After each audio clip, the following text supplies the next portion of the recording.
right, welcome back to American Sunrise. I'm Dr. G. Thanks for joining us. It is time now for today's health news, sponsored by the Wellness Company. Under the microscope today, sticking to our New Year resolutions grind. We are only one day in, you guys.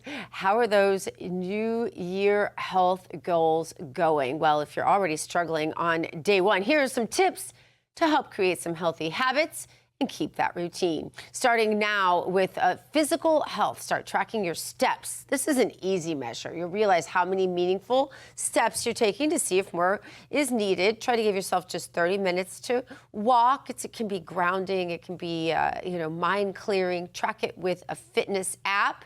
It's easy to do. Another tip for your mental health, try meditation or prayer. Only 5 minutes a day. For around 6 weeks will drastically improve your mental well-being.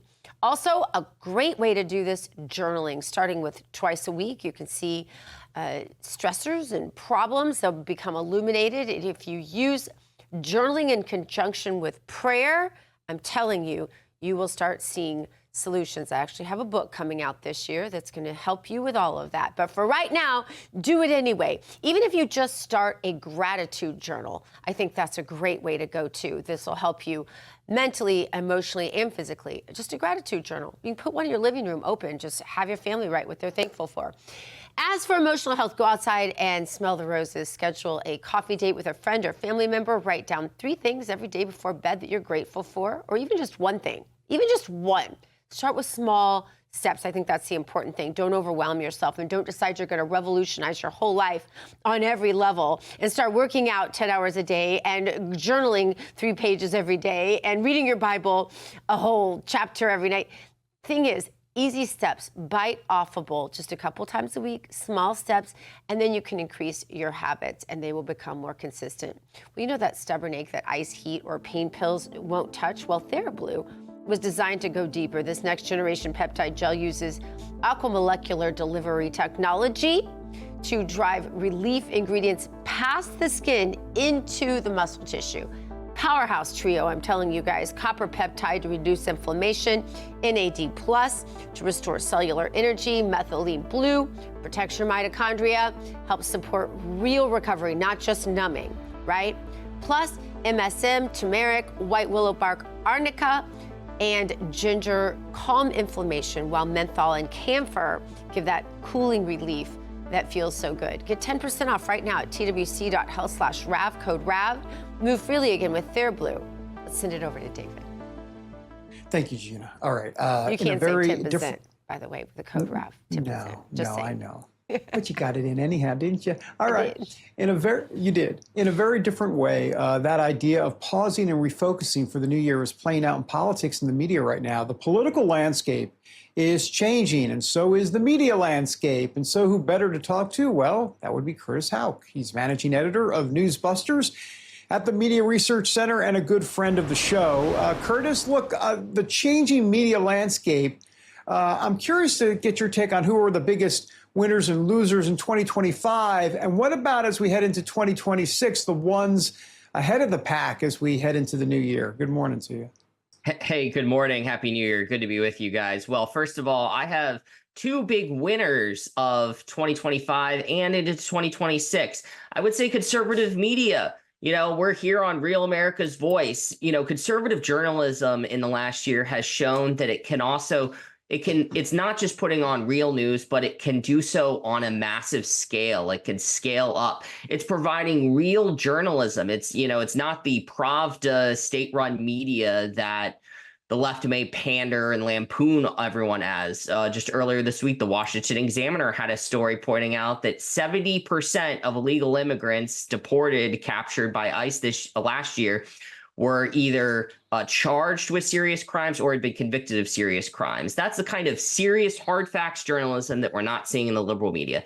The other one is CBS. The reason I say that is because very rarely do these liberal outlets have one last chance to redeem themselves. And they have that opportunity right now. And Barry Weiss is focused on, as we saw with the 60 Minutes kerfuffle, that she is focused on the viewer. She doesn't care about hurting people's feelings. They're there at CBS. The losers, ABC News, the Washington Post, and late night comedy. All, I think you could kind of let your imagination run about why those networks and areas are struggling. People aren't listening to them.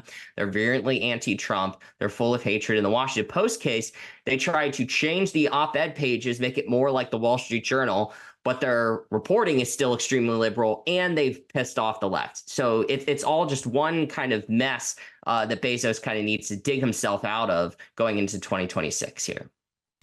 Well, one big name in media right now, Tucker Carlson, continuing to sway audiences. Some say he has his eye on the White House. Is that a possibility?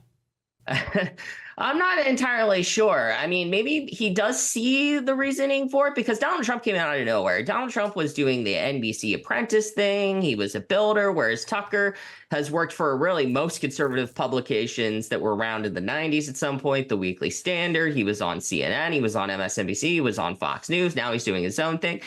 As long as the vice president, JD Vance, runs, which, he will, I don't think he will run because I think there's no greater single person in political media that was responsible for the rise of JD Vance than Tucker Carlson. And I don't see Tucker Carlson wanting to throw away all the political capital that he spent to help build up JD Vance. You think they're still friends? Oh, I definitely think so. I would think so. Interesting. That is interesting. Well, Curtis, it is time for more predictions. What is ahead in media in 2026? Well, I think the president's media lawsuits is a trend that we will continue to see, that he set the tone that people who are smeared and slandered and outright lied about in the press, people are going to put their money where their mouth is. Those that do have the means are going to go straight for the jugular and take them to court. The artist formerly known as MSNBC, MS Now, will continue to flander and struggle. I mean, again, that looks like a Microsoft Paint logo. They will spend a lot of money trying to promote themselves as real journalists, but we all know it's just the same old, same old. And I will think conservative and alternative media will continue to grow as well because people will go where they want to get real news.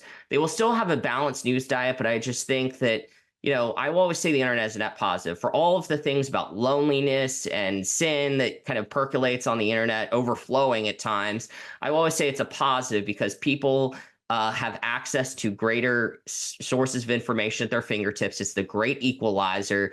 And so I think outlets like this one will continue to grow while MSNBC, CNN, and the rest will continue to go down the tubes. All right, Curtis. Well, we'll be watching. Thank you so much for being with us. Happy New Year to you. Happy New Year. Thank you, gang. Thanks, Curtis. DEI is done, and white male employees are coming forward. The shift in workplace discrimination claims for 2026 is next, as American Sunrise continues.